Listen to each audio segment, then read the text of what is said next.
আশুলিয়ায় নির্বাচনী প্রচারণা ও জনসংযোগ। মোহাম্মামুন হোসেন, ঢাকা ব্যুরো।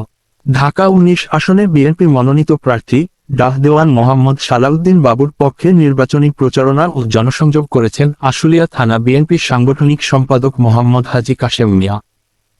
আজ বৃহস্পতিবার ২৯ জানুয়ারি ২৬ আশুলিয়া বাইপাইল মডেল টাউন এলাকায় আশুলিয়া থানা বিএনপির সাংগঠনিক সম্পাদক মোহাম্মদ হাজী কাশেম মিয়ার নেতৃত্বে একটি দল খামসোনা ইউনিয়নের ৭ নং ওয়ার্ডের বিভিন্ন এলাকায় বাইপাইল এসে পরিবহন থেকে শুরু করে আশুলিয়া থানা রোড ঘুরে ধানের শীষের প্রার্থীর পক্ষে নির্বাচনী প্রচারণা ও জনসংযোগ করে আশুলিয়া ছাত্রদলের অফিসের সামনে এসে শেষ হয়।